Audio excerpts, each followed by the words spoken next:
My name is Roberto Breña. I am researcher and professor at el Colegio de Mexico.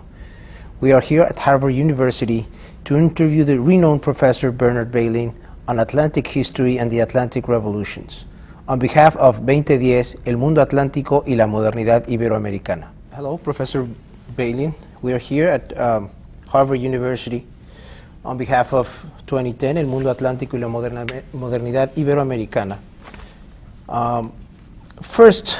My first question, Professor Bailyn, is regarding your academic career, that it now spans for almost 60 years. With that career behind you, is it possible for us to deal, it will be impossible for us to deal with every phase of your intellectual trajectory. But I would like to begin this interview on what I consider to be a very delicate equilibrium that I perceive in your work between, let's say, ideas and practices, if I may put it in these terms. From New England merchants in the 17th century, in 1955, to Atlantic history in 2005, there is half a century of this unfolding of a certain way of looking at history, in which, on the one hand, you recognize the importance of ideas, but on the other, you are skeptical about their weight in historical interpretation, or more concretely, about their influence on social and political life. Can you tell our readers something about this tension, so complex and so difficult to deal with? Look, I'm not, never have been a historian of ideas as such. That is just the structure of ideas and their own internal history, but rather part of the mental states that people have by which they understand the world. Ideas fit into this. It's part of mental equipment. It's part of the larger view of the world that people have. And so my first response to this is to say that it's not the history of ideas as such, but the way ideas fit into mental states and the way people look at the world in general, and that's what I've really written about, rather than the strict history of ideas as such. And then, secondly, I've tried to work in the area of the contact between these views of the world and the ideas buried within them and the circumstances in which they're played out. And that's really been the themes that I've worked on, one of the themes I've worked on for many years. The way in which ideas, which are part of a general worldview, fit into the economic and the political circumstances of people's lives. So it isn't strictly the history of ideas that interests me as such, great as that theme is, but rather the way in which ideas fit in and help structure mental states by which people understand the world around them. That's been my concern, and it's played out I hope in a significant way around the 18th century revolutions in particular, which has been a special interest of mine. And in fact, yes, today our main interest is Atlantic history and the Atlantic Revolution. But it is impossible for us not to make reference to the most well-known and cited of all your books, that is, The Ideological Origins of the American Revolution, from 1967. Before we do that, it would be interesting to hear what you have to say about two previous publications. That is, The Origins of American Politics, 3 lectures that you delivered in 1965, and especially your extensive introduction to the first volume of pamphlets of the American Revolution. Could you summarize your main concerns and your essential objectives in these 2 titles? Yeah, the pamphlets volume is the first of what was projected as a 4-volume collection of pamphlets, important pamphlets, that went into the revolution and that reflect significant aspects of American thinking at the time. They are micro-studies. The reason I did the pamphlets in this way, each pamphlet has its own introduction, which is a very detailed study. They're micro-studies of ideas and people as these publications accrue in time.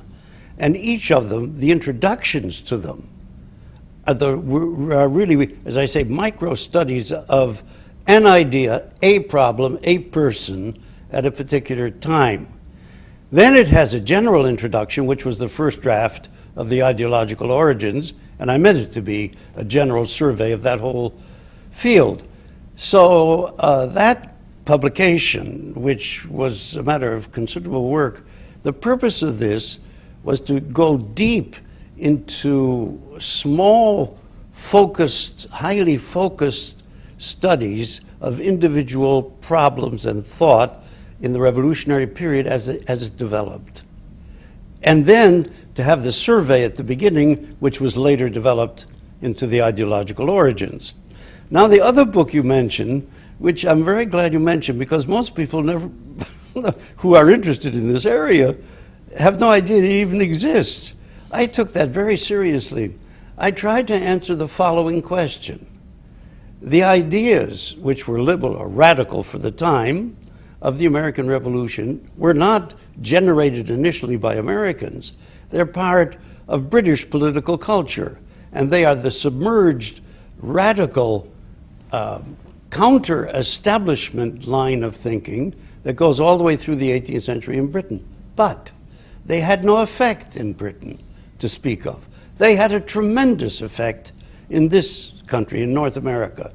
My question in writing those lectures was to answer that question. Why was it that these ideas, which are called the Commonwealth men, which is a stream of thinking which became critical of the establishment of the 18th century, Walpole's England, why was it that it had such an effect and appeal in North America, and it had so little appeal and effect in Britain itself?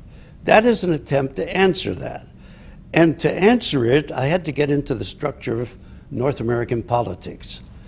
The purpose of that is to understand what it was about the structure of North American politics that made those ideas so relevant and so effective.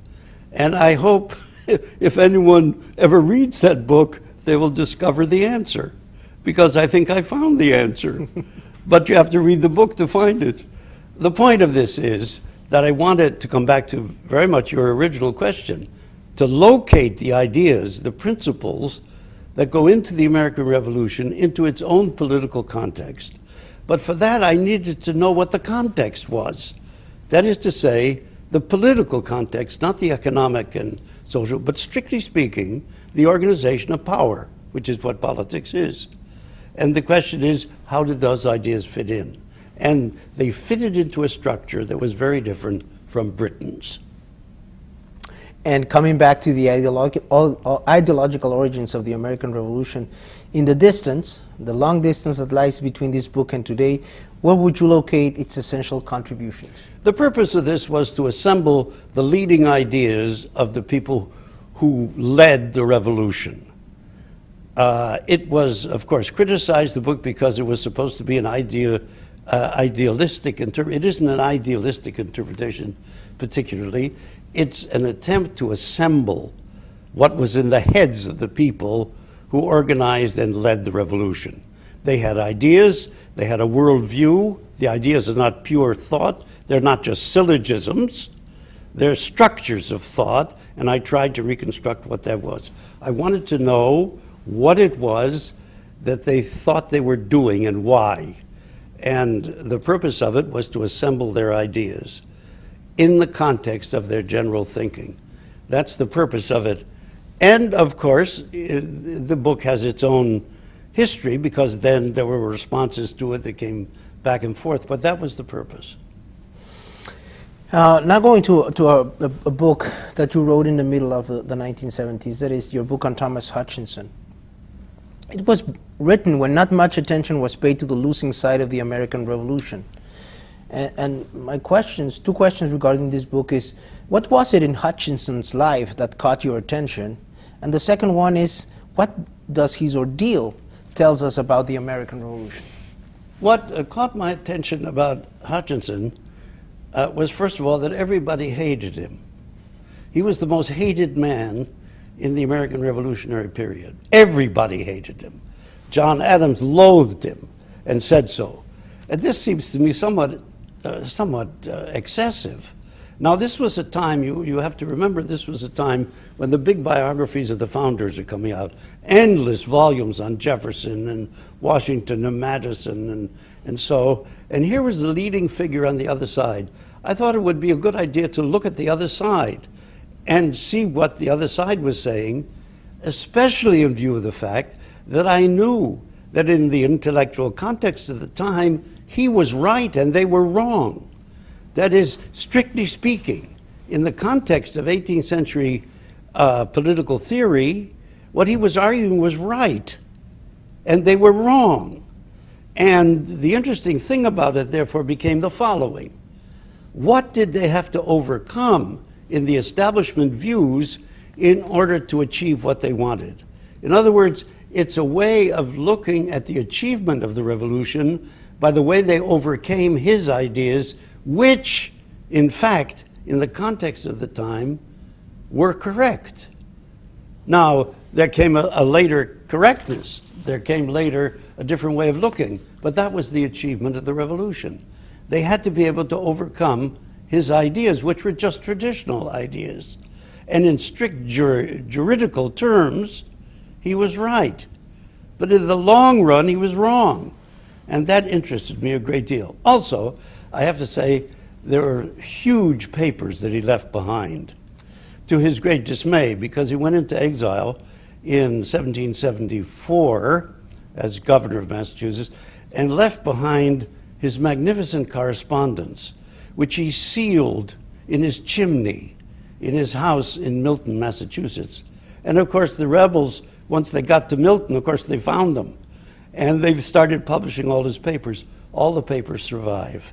It's a great treasury of papers, so that attracted me also, to be able to go through that entire huge correspondence, plus his state papers, and look into the mind of somebody who was a traditionalist, on the whole right on these matters, and in the long run, wrong. And that seemed to me worth writing about. About 10 years later, we find you working on a very different topic, the immigration process to North America in the 17th and 18th centuries. The results of your dedication to this process were the peopling of British North America and voyagers to the West. What took you from biography to this mixture of demographic, geographic, and Atlantic history? Yeah, I should speak more generally about that. I've really been involved in 3 major projects, long-term projects. One of them we've already talked about, which has to do with the 18th century revolutions and the ideas that went into them, and that whole complex that transforms the world into modernity. And that interests me very much. A separate project, which I undertook somewhat later, is the peopling of British North America as a major project. Namely, what was the original population? Who were the Europeans? Who were the Africans? Who came in? In other words, what was the original North American population? The Indians, of course, to begin with, but then the Europeans as they came in. That's a separate project. And that overlaps with the third project, which is Atlantic history. Because when you see the flow of people that's going, immigrants going back and forth across the Atlantic and resettling in these areas, you see something of the Atlantic world, and that leads into that. So my purpose in doing this was to be able to see the population development during this period, which relates particularly to the whole opening up that whole Atlantic sphere. We arrived to a book of yours that I particularly like, starting with its title, To Begin the World Anew, The Genius and Ambiguities of the American Founders, published in 2003. I know it is a compilation of texts written in the previous years, but as you mentioned in the preface, they all have a unity of purpose and a consistency of theme. That is, on the one hand, the creativeness of the revolutionary generation, and on the other, the inconsistencies of their writings and the unresolved practical problems that they left, albeit their creativeness. Please tell us something about this duality in the thought and lives of the Founding Fathers. Yeah, I would say the central theme that runs through their public life, and consequently in this little book, has to do with power and the organization of power in public life. And it's an exploration of themes of power, the creation of power systems and the control of them, particularly, that was the engaging theme of their careers. They were constructing governments They were discovering the uses of power, and they were concerned with the limits of power that runs all the way through their careers. That's really what the American Revolution is all about, and the Latin American revolutions also, namely the construction and the uses of power. That is, the coercive effect upon people. That's what power is.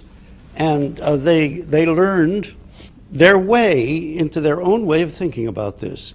That's the consistency through these essays, which are just explorations of this. But the great theme is the proper, so to speak, liberal construction of power and its constraints. The ambiguities that come out is that they didn't know quite how to do this. It's extremely difficult. And there were some things they could not overcome. Slavery. There was no way of dealing with this. It took a war and 600,000 American lives to solve that problem. They couldn't deal with it.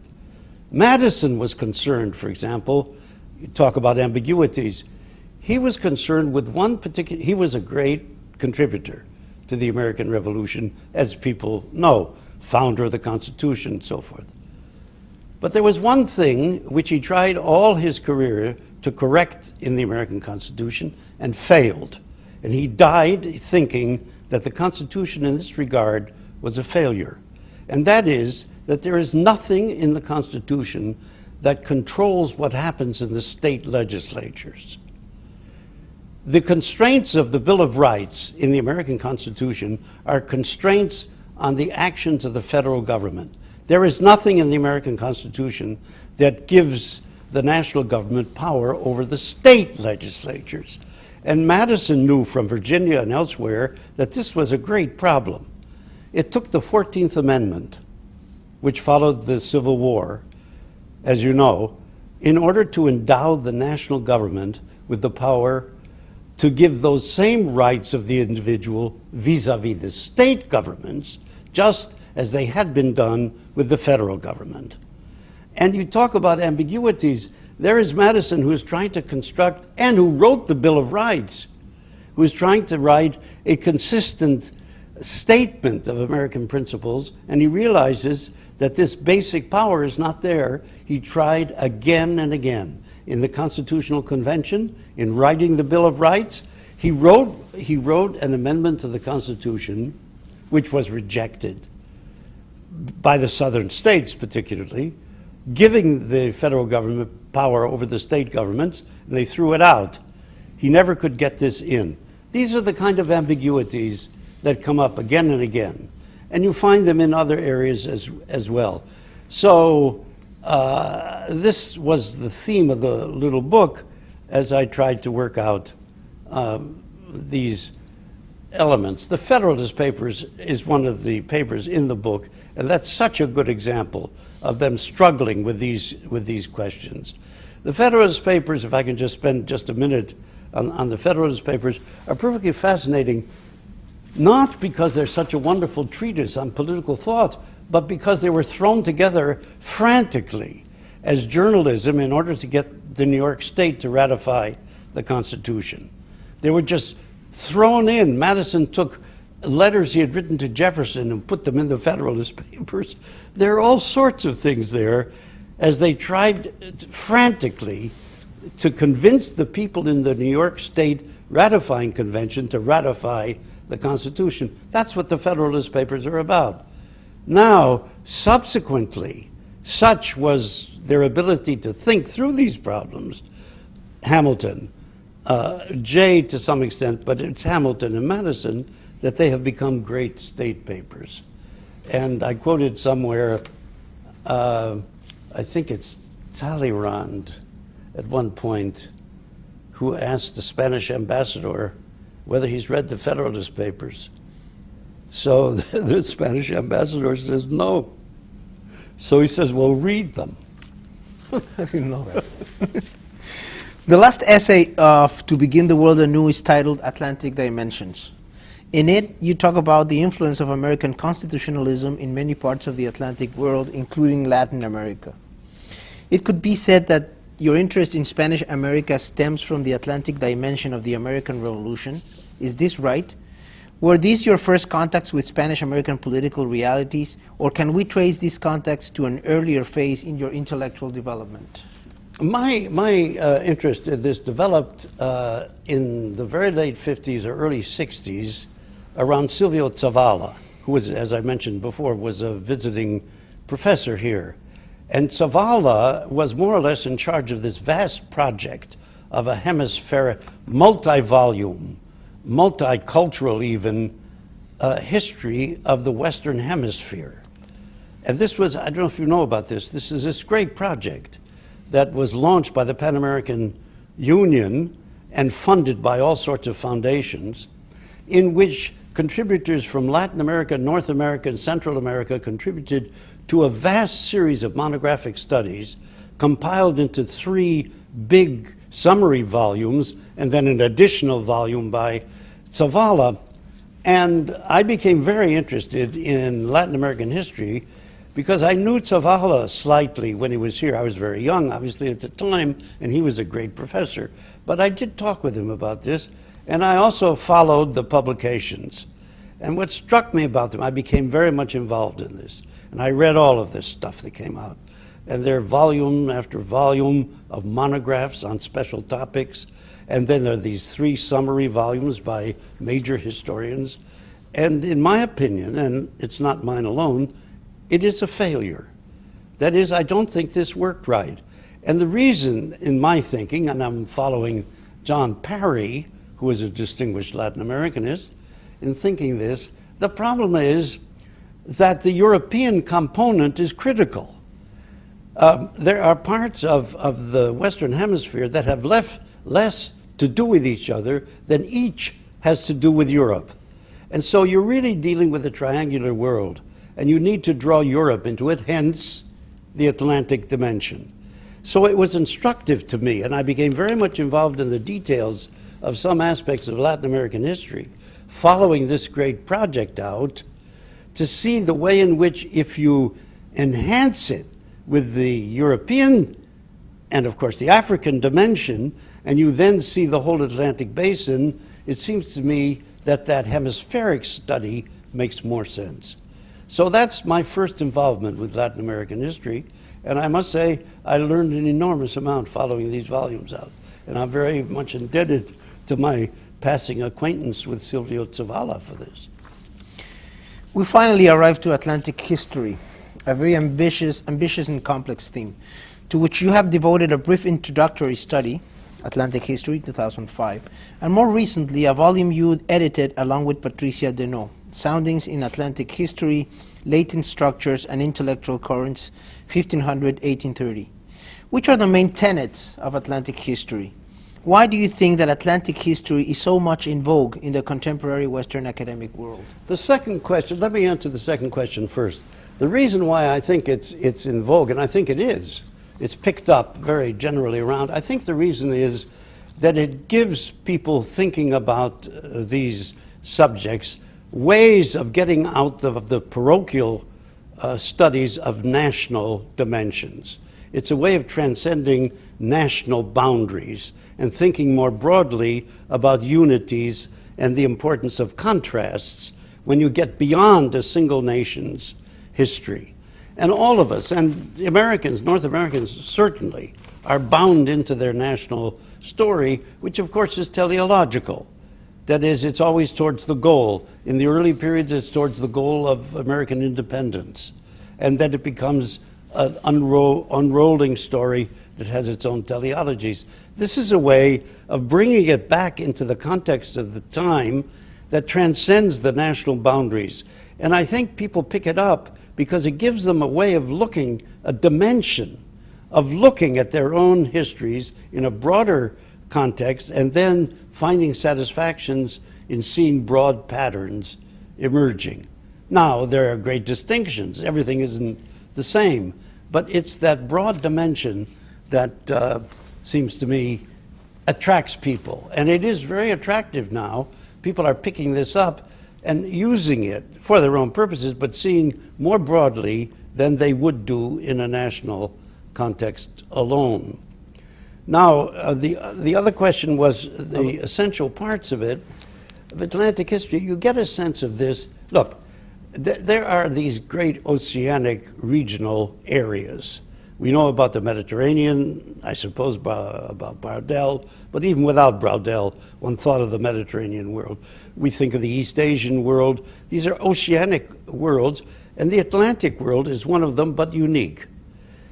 Europeans had contacts with the Far East, the Middle East, and so, but the contacts of Europeans and Africans with the Western Hemisphere, forming that whole Atlantic sphere, is unique. If the Europeans went out to Africa or India or so, they were on the margins, on the peripheries. They never penetrated very deeply into those countries. When they moved into the Western Hemisphere, they took the place over. There was no competition, so to speak. They conquered the place, and it became neo-European. The Western Hemisphere, so the whole, and it bound in Africa into this as well. So one can think of the whole Atlantic world as these four continents, North and South America, Western Europe, and West Africa, as interactive. And in that interaction, you find a unique kind of contribution to world history. Now, it has certain structural elements which are interesting. Let me mention three. They're in the structure of Atlantic history. First of all, it was a European colonial area up until, obviously, the early 19th century. And therefore, the basic structural beam of this whole world was the imperial relationship between colonies and metropole, the whole imperial structure. The second was slavery. Slavery was absolutely essential to this. It's very interesting. People in this country think, slavery was and remains a huge subject in United States history. Most of the slaves did not come to North America. They went to the Caribbean and to Spanish America and Portuguese America as well. Relatively few in the whole 12 million. 12 million Africans were transported ultimately to the Western Hemisphere. The North American component is relatively small, but it's an essential part of the structure of it. And the third is the kind of economy that existed in those first 3 centuries after the discoveries, which is basically commercial based on agricultural production and exchanges. If you go into the early 19th century, you see this. First thing that happens is that the colonial structure disappears. The independence movement eliminates that entire part of the structure of the Atlantic world as it was for 3 centuries. Secondly, slavery is eliminated. Or the beginning of slavery lasted, of course, into the 1880s in Brazil. But nevertheless, the motion towards eliminating slavery or the slave trade by the early 19th century was in motion. And then thirdly, the Industrial Revolution transforms the whole economic system. So these are 3 components which are vital for 3 centuries, and then each in turn is transformed. In the first part of Atlantic history, you leave the historiographic itinerary of the idea of Atlantic history in the middle of the 1980s. Considering that it was published in 2005, why did you leave out the last 20 years, which could be considered the most active regarding Atlantic history? Which authors or titles would you cite as being some of the most important contributions to Atlantic history, or more specifically, to the study of the Atlantic revolutions? Look,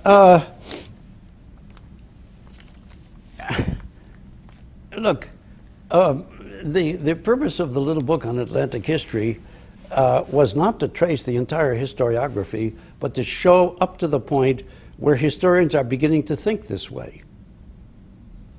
Once they're beginning to think this way, and the idea is clear in their mind, then you have a whole historiography that follows. My job was to explain why it is that at a certain point, up into the 1970s, really, why was it that people started to think this way about Atlanta? That's what that's about. Once they're there, then that's a bibliographical study. I don't want to get into the entire bibliography, which is huge. My purpose was to try to show the way in which people's minds were shifting around politically as well as historiographically, to embrace the Atlantic world as a unit that has its own history. Look, previously, people always were familiar with things that happened in the Atlantic. They called it Atlantic. But these were events that happened to take place there. Atlantic history is the history of this whole unit as a historical entity with its own history. It has a beginning, it has a development, and it has a conclusion, in a way, over 3 or 4 centuries. Therefore, it has its own history. And that is the key to the subject, maybe to see it that way. Brauddel's Mediterranean has no history. It's all Philip II. You know, it's a different structure altogether. There's nothing to do with historical development. This is all history. And therefore, the purpose of the thing of Atlantic history was to show what the structure of it was and what the main essential lines are. Once people start thinking about it in this way, then the bibliography is no longer the main concern. And so I'll leave out the second question. After your answer, I will leave out the second Yeah. question. One of the criticisms that were made to your way of presenting Atlantic history in your 2005 book was that you gave too much weight to the United States in a picture that encompasses 3 continents. What would be your response a bit more than 5 years after its publication? I think the answer to this comes with the fact that there are an enormous number of historians in the United States. The American Historical Association has 15,000 members. Of those, I would say a third write different things. Of those, a good percentage write things that relate to this. There are a great many historians here, and consequently, the bibliography concentrates in that area because there are so many people doing it. But there's nothing peculiar to the United States in this. It happens that there are many people doing it here, but it's now an international concern. Paris now has an excellent center on Atlantic studies. The French, of course, at the beginning were very reluctant to think that they had anything to do with anything except France. And so they said they don't deal with this kind of thing. But in fact, they now have a wonderful center, and they have some splendid historians who are working on this. Cécile Vidal is one, and she's got a center there in Paris at the École des Hautes Études that is really doing wonderful work. Montreal has now a center in French Atlantic studies. Horst Piechmann in Germany, who is a Latin Americanist, you may know of his work as a very distinguished Latin Americanist. He's also an Atlanticist and edited a huge book on this subject, and he has students working in this area. And there are now groups in Europe that are peripatetic. That is, that they have seminars that go from one university to another. They're starting in Bayreuth in Germany, which I think is a wonderful idea, to start in Bayreuth. And then they're going to Cologne, and then I think they're going to end up in Cambridge, England. And this will be a seminar group that's peripatetic. It's a kind of movable feast. And it seems to me that idea is circulating far beyond the United States. The United States has this subject is not an Anglo-American subject. It's a transnational subject that involves, obviously, Africa and Latin America and the Caribbean and Western Europe. And the fact that so many of the publications come from North America has something to do with the fact that we have so many historians busy at work, publishing all the time. I mean, it is the professoriate in history in this country is big. And of those, a significant portion published in areas that touch on this. The Atlantic approach is having an increasing predicament in the Latin American Academy as a tool to study the Spanish-American independence movements. However, I'm skeptical about the contributions that Atlanticism can make regarding some of the most important political aspects of the Revoluciones Hispánicas. This skepticism stems from the fact that the methodological principles of Atlanticism, with its emphasis on continuities and similarities, tend to ignore or minimize the distinctive aspects of these revolutions. This doesn't mean, of course, that there was not a significant presence in them of both the independence of the 13 colonies and the French Revolution. But I think that in some crucial aspects, the contrasts are so significant that we should be careful with giving too much weight to some of the heuristic foundations of the Atlantic approach. What do you think? What do you have to say about this? No, I agree with you. I think that there are distinctive elements in the political situation wherever it develops. In the Latin American, I tried to survey that once, in the Latin American countries, the political situations are very different. You see it reflected, for example, in questions of federalism in the Latin American. This was the great engrossing issue in the Latin American revolutions. And Bolivar, for example, thought this was the end of the world, that American federalism would be the death and destruction of Latin America. But others in other Latin American countries, for political reasons, did not think that. There are differences. I agree with you. But all of them, it seems to me, at a certain level of significant generality, not too gross, at a significant level, nevertheless, it seems to me they're dealing with similar kinds of questions. They're all groping with reconstructing power systems. And they do it in different ways. Each has its own political background for it. Why is it that you don't get an Argentinian constitution until 1853? After all, it was when? In 1810, when the Rio de la Plata becomes no longer a viceroyalty, and it becomes, and it's a mess. Now, why is that? It has to do very much with the structure locally, the structure of politics, as you say. It's very different. And the Atlantic history is not it does not have the intention of making everything uniform, of blanketing the differences into a single uniformity. That's, of course, wrong. It is an effort to set the general terms, but then to see the way it works itself out in various different ways. And it is significant, I think, that if you, for example, in the Argentinian case, if you contrast, you see, in Argentina, extremely interesting, the Rio de la Plata is extremely interesting because at the time of independence, when they finally are broken out of the viceroyalty, they grope for ideas. They're trying to find out what to do. And what to do has to do with their own politics. But they take ideas from Britain, from North America, from other Latin American states. They're trying to figure out what to do. What to do has to do with their own circumstance, the peculiar Rio de la Plata structure that came out of the late colonial period. So I agree with you. There are differences, significant differences, but there are ways of dealing with common problems. And from the point of view of Atlantic history, those commonalities are worth discussing, as well as the differences. Atlanticism can yield very fruitful results regarding topics like commerce and immigration, but it seems to me that it's less productive when dealing with political practices that, notwithstanding appearances, almost never respond to political ideas or to political doctrines. This last point has to do with something that you have stressed for decades in your writings. For example, in Political Experience and Radical Ideas in 18th Century America, written in 1962. And what we may sum up and simplify as a subordination of ideas or doctrines to social and political practices. Can you tell us something about these issues? Well, I think we've touched on this. That is, what one are you on here?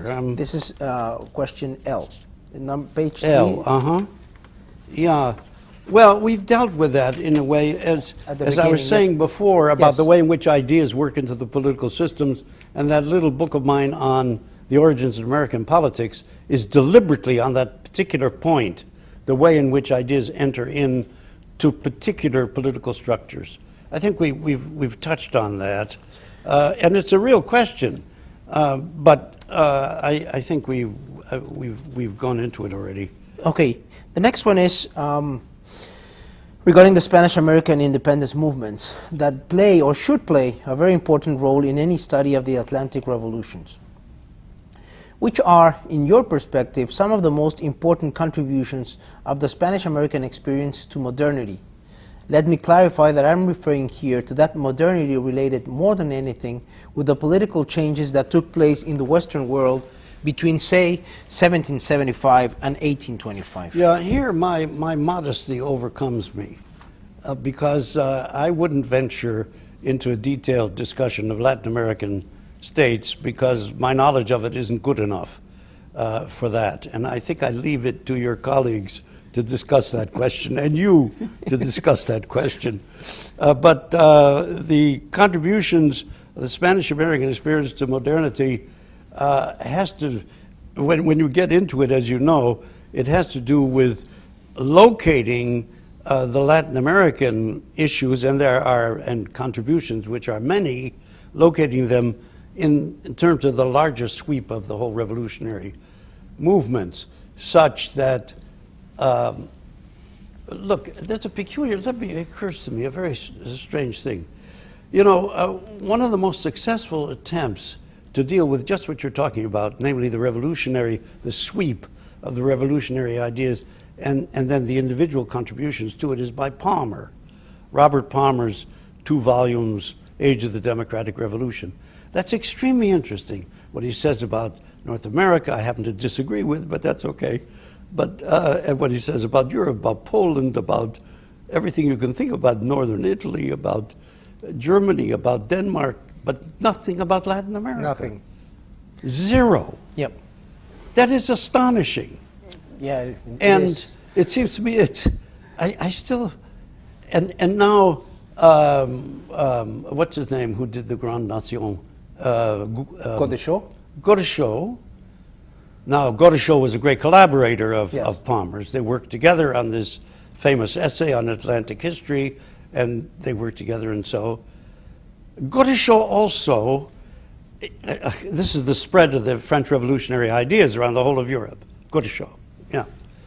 So Godeschaux doesn't really discuss Latin America, but he has, when he makes a map of the revolutions, which are in the book, Latin America is in the map, but he doesn't discuss it. So you don't get it included, which seems to be just bizarre that doesn't enter into it. So I leave it to your colleagues and you to work this out in ways that would complement and finish up what Palmer didn't do, because it seems to be so relevant to what he was talking about. It's just astonishing to me that he didn't work it in. Oh, but I should say that to Godeschaux's credit, later on he wrote a summary book, a single volume summary of a lot of this, in which he did mention some of the Latin American revolutions. He didn't know much about it, but he did use it some. Okay. So I think he was better attuned. Verlinden is another person who's interesting in this connection, who also didn't develop that theme as he might have done. But what strikes me about this, in your answer to your question about Latin American contributions, it seems to me it's so understudied in the larger context. Yeah, you're absolutely right. In one of the answers that you gave during the conversation that was published at the beginning of the 1990s with the title On the Teaching and Writing of History, you said the following: history is not an esoteric subject, the preserve of scholarly mandarins. It is, or should be, public knowledge, and the broader, the more popular the audience for accurate history, the better. I cannot agree more with these words. Considering that 2010 is an effort to go beyond the academic walls, that I may add in Latin America are even more exclusive than in other parts of the world, but also having in mind that the popularization of history in the region is carried out mainly by journalists and novelists, is there anything you would like to tell our readers about this concern of yours? How to proceed in order to combine popularization and historical accuracy? Yeah, this is frequently referred to. I think the problem is somewhat exaggerated. That is, I think there's a lot of academic history that's written by academics that's widely read. I think this problem is exaggerated. But I think it is true that the French, for example, have a knack of dealing with this in popular works by significant historians, but in small form, not that they have to be a petite contribution, but in small formats that reach broad audiences, qui sais-je, this kind of thing. And they do this quite well. And Pierre Nora, you know, with his sites of memory kind of thing, does this. I think the French are rather better at this than we are. And the British, in a different way, are better than we are. I think one of our problems here in the United States, and I can't speak about Mexico because I really don't know the publications well, I think it has a lot to do with the publishers. That is, the publishers work at a different level here. They don't use this kind of a small format recruiting professional historians to contribute in this way. And you're right, much of the most popular, widely read, even technical histories are written by journalists like McCullough or Barbara Tuchman or people like that. But I think it is slightly, nevertheless, I think the American publishers are somewhat at fault in this, rather than the abilities of the academic historians. Many academic historians write very well, very accessibly for a popular audience, but the format of their publication doesn't lend itself to this. But that's a minor theme. The point is well taken, and I think it is something that the academic profession should be much concerned about. Lastly, in that same conversation, regarding recommended readings for your students, you said that the most successful recommendations were those in which you convey your own enthusiasm. I don't want to put an end to this interview without saying that the academic curiosity, rigor, and clarity that you have displayed throughout your protracted intellectual career have surely instilled enthusiasm in thousands of your readers, here in the United States in the first place, but also in many other parts of the world. For that, we should be thankful. On my part, I also want to thank you, Professor Bailyn, for your time. I don't know if you want to add anything to finish our interview. I want to thank you for the opportunity to discuss these things. It's very, very nice, and I hope to have some contact with the publication, your journal, the 2010, as it develops, because it's a very good way in itself of conveying some of these large subjects to a broad public. So I wish you all success in this. It's an excellent venture. And the one issue that I've seen of it so far in the earlier form is, I think, quite a magnificent publication. And it's something to be envied. We don't have books like that very commonly here. Thank you very much. Thank you, Professor Bailyn. Thank you. Great pleasure.